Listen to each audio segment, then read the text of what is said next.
everyone, I'm Alyssa. And I'm Brandon. And we're the Wagners. We're a husband-wife duo who travel all around the country since 2021 for Brandon's travel nursing job. We love hiking, car camping, new cities, and of course, the best food and drink. Along with adventure, we always look for ways to keep our travel budget-friendly. So pack your bags and join us as we wander together. Guten Tag Wanderers! Welcome back to our channel and welcome back to Cologne, Germany. If you missed last week's video, I mentioned how the German spelling and pronunciation of the city varies from the English, so if you're looking at an English map or book, you'll see this place as Cologne, like the perfume, but since it's a German place and it's a German name, I will be saying Köln. But if you're looking for things to do in Cologne, rest assured you are in the right place with this video. So let's get started. We started our day just getting some breakfast at our hotel, and we really liked our hotel. It's called the Rhine Hotel, so if you need a place to stay, I would highly recommend staying there. And I would add on the breakfast to save a little money because it's really good and it's a lot cheaper to add to your reservation than going out for breakfast. They even had free champagne and orange juice to make mimosas. That was awesome. So after breakfast, we headed to the cathedral, which is only like a 5-minute walk from the hotel. So really everything you need is right there in the heart of the city. So let's talk about the main event in Köln, the cathedral. So history first, construction for the cathedral started in 1248. Imagine trying to make something this complex without any sort of modern equipment. So do you guys have any guesses how long it took to build? Think about it for a second and leave us a guess in the comments below. Okay, are you ready for the answer? This cathedral finished construction in 1880, meaning it took 632 years to build. So for context, the first settlers came to North America in 1620, about 400 years after the start of the construction of this cathedral. And by the time it ended, the US would have been finished with the Civil War for 15 years. So if anyone knows for sure, please let us know in the comments. I imagine that they would have used sections that were completed during the construction, so it's not like they couldn't use it before 1880, but I couldn't find the answer for sure online. So if anyone does know, please leave us a comment. But in my research, I did find that there's a saying that says the world will end when the cathedral is finished, making commentary about how long it took and about how they would keep adding more to the construction. So when it was completed in 1880, it was the tallest building in the world, clocking in at 157 meters or 515 feet. It was only the tallest building in the world for a decade, and then it lost its crown to Ulm Minster in Ulm, Germany at 530 feet.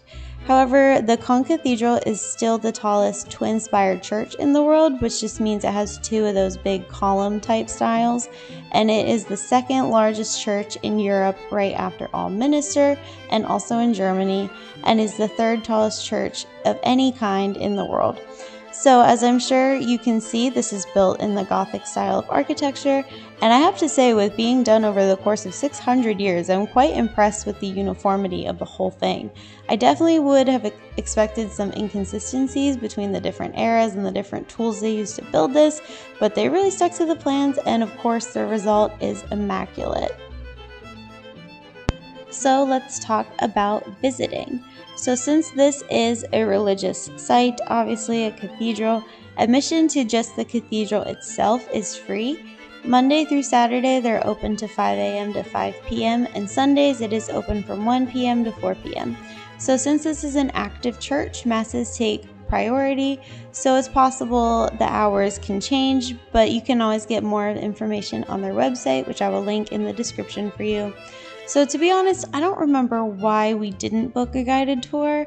I think the times available didn't work with us or something like that, but they do offer guided tours in English. So these are 10 euros for adults, 8 euros for kids, students, and the website says trainees, but I'm not really sure what that means. But it was translated from German, so it might mean something else. But anyway, they have an affiliate site where you'll have to book your tour. So just keep in mind that most of the tours are given in German, so just make sure you're double checking that you have the correct language that you would like. The tours are 1 hour and you can purchase your tickets starting 2 weeks prior of your desired date. But I'll link the site or where to get your tickets in the description as well, since it is separate from the site for information. So there are 3 attractions within the cathedral. There's obviously the cathedral itself, which unless you're doing a guided tour is free, and then there is the Treasury and the Tower. So let's start with the Treasury. The Treasury is where they keep all sorts of historical and religious artifacts. It's actually in vaulted medieval cellars, so you need to take an elevator down since they're in the cellars of the cathedral. Only smaller bags or backpacks can be brought into the Treasury. So this does have a separate entrance fee, but it's only €7 for adults, $3.50 for kids, students, and people with disabilities, $14 for a family card. Or if you know you want to do the Treasury and the Tower, you can get a combination ticket for €10 for adults, $5 for kids, students, people with disabilities, or $20 for a combination family ticket. So they're both pretty inexpensive, and I would definitely recommend doing both if you're physically ready for the Tower, but we'll get to that just a little later. So the Treasury, of course, has lots of really cool artifacts, but honestly, I just really enjoyed being in the cellar of this really historic building. There's actually a lot down there, and there's even pathways to help you know where to go, as there's some intertwining hallways and various rooms and whatnot. But the Treasury holds artifacts dating as old as the 4th century, so it's really a cool place to visit. Of course, it's definitely interesting to think about the items and in the context of how old they are and the process of making those and what that would look like. So once you're all done in the Treasury, you can brave the Tower if you're ready for it. So real fast, remember that you can't get those combination tickets for the Treasury and the Tower, but if you just want to do the Tower, admission is €6 for adults and €3 for children, students, and people with disabilities. So the tower is about 100 meters above the ground, which is about 330 feet, and the only way to go up is on the stairs, which are very narrow and very winding. I won't lie, I actually got a little dizzy, especially going down, because you're just constantly turning your whole way down, and then especially going down, you can go pretty fast. So it is a narrow 533 steps, and there aren't that many pullouts to rest, but it goes by pretty quickly. But it's kind of a lot, so I would definitely say it's worth it. If you can manage that, I think it's definitely worth it. Once you're at the top, you can stay for as long as you would like, but they guess that people should plan for about half an hour to 45 minutes for the tower in total. I think from the time we started our ascent to back down to the entrance was 50 minutes, including our time at the top. But the top's really fun because you get to see the massive bell, which I learned in my research is the largest swinging bell in the world until 2016. It was installed in 1923, and it weighs 24,000 kilograms, which is just shy of 53,000 pounds, which is over 26 tons, which is approximately 11 hippos. So I would definitely not want to be the one in charge of getting that bell up the tower, which apparently that feat took weeks. So this bell is called Peter's Bell, or sometimes it's nicknamed Fat Peter just because of the weight of the bell. It's a lot of fun reading the history, so I will link some of the sites that I'm getting my research from for all of my history buffs out there. So in addition to Peter's Bell, there's a little enclosed fence kind of on the outside of the cathedral that you can walk around and see the city from above. Of course, since the cathedral is about 515 feet and the bell and lookout is only 330 feet, you're not all the way up the cathedral, but it's still a great viewpoint, and it's just really cool to kind of be outside the cathedral a little bit. So there's actually a ladder on top of the fence going up into the open air, and I have no idea what the purpose of this was, but I am not envious of the person who had to go on this ladder. So there's only one way up and one way down, so just be careful on those winding, narrow staircase, but I think if you can manage it, you should definitely do it.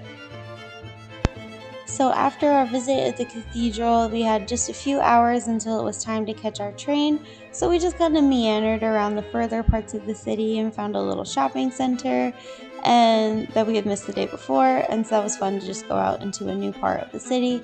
We stopped at this really cute cafe for some flat whites, and one of my new favorites that I started making back at home, a toast with goat cheese, fresh fruit, cinnamon, nuts, and honey. Brandon got this as a toast and I got it as a crepe, but since we've been home, I've been making it as toast all the time. I would definitely recommend trying this if you love goat cheese as much as we do. I love like that little savory sweet of the goat cheese and then the fruit. Oh, you should definitely try it. Anyway, after that, it was time to catch our train, and sadly, we're headed to our last stop on our Europe trip, which is Frankfurt. So thank you so much for watching. Please like and subscribe if you want to come with us next week on our last destination video in the Euro series, Frankfurt. Thanks so much for wandering with us, and we will see you next Wandering Wednesday. Bye!